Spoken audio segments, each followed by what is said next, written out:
Welcome po to Reviewers, a compilation of exam reviewers and item explanations. Ito po ang next question. Discover the principle involved in the given series and determine the next element. We have 6, 12, 36, 72, 216. A, 250. B, 300. C, 400. D, 432. So, meron tayo ulit isang number series. Now, you could look at the common difference if there are any. We also would like to see if there are second level common difference if walang first level. And we can also examine po yung idea ng two rules in alternating sequence. But there are also other rules na pwede natin gamitin dito po. Kasi nga po, ito po yan. If we're going to use common difference, from 6 to 12, you have plus 6.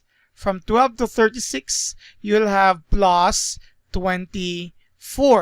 From 36 to 72 is plus 36.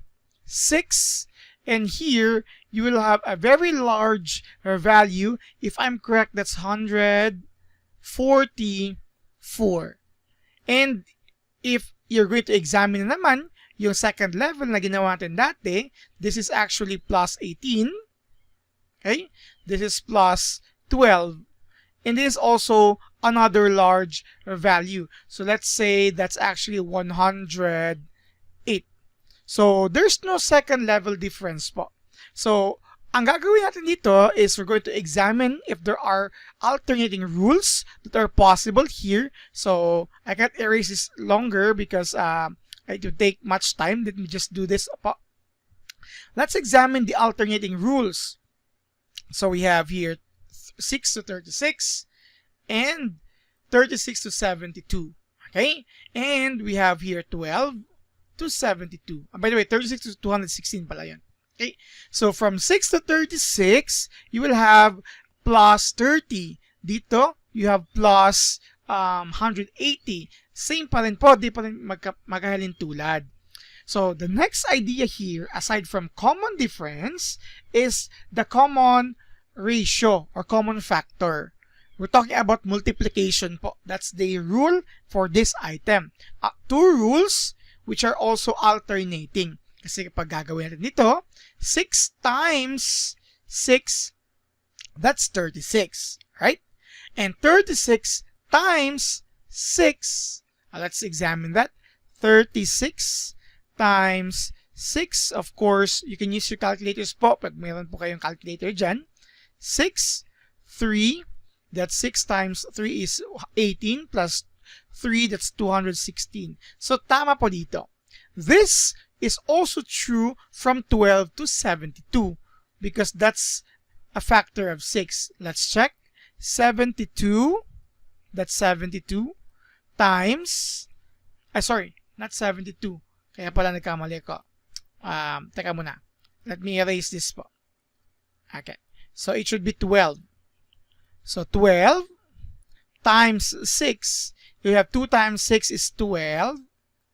Times here, plus 1 here. So, you have 72. So, this is now the common ratio in an alternating sequence. Okay, two rules or one rule. Actually, it's only one rule, but it follows an alternating sequence. So, once we have established this principle, yung next item po is hindi po 216 times 6, okay? Kasi alternating tayo.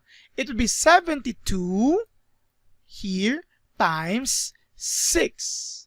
And if we're going to multiply that, 72 times 6 here, so you'll have 12 again. And carry 1 here. But of course, meron na tayong isang number dito na 2 po yung ones digit. So, sure na po tayo na ito yung sagot. Unless, may letter E po dito, none of the above. So, you just need to finish what you're doing. 6 times 7 po ay 42 plus 1. So, meron tayong 432. Which fits letter D.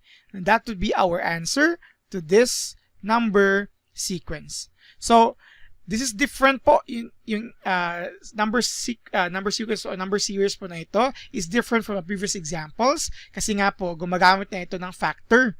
factor of 6. So you're expecting po that the next few videos involving number series, may mga magkaibang rules na po tayo. And those are actually very tricky that we need to examine carefully, especially in an examination like this. So kailangan po na mag-practice po talaga tayo, and you may use this video and the next videos as part of your practice.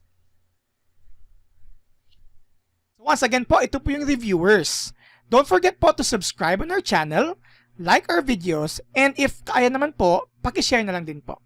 And leave a comment po for our future videos improvement. And follow our FB page and stay tuned for more videos. Maraming salamat!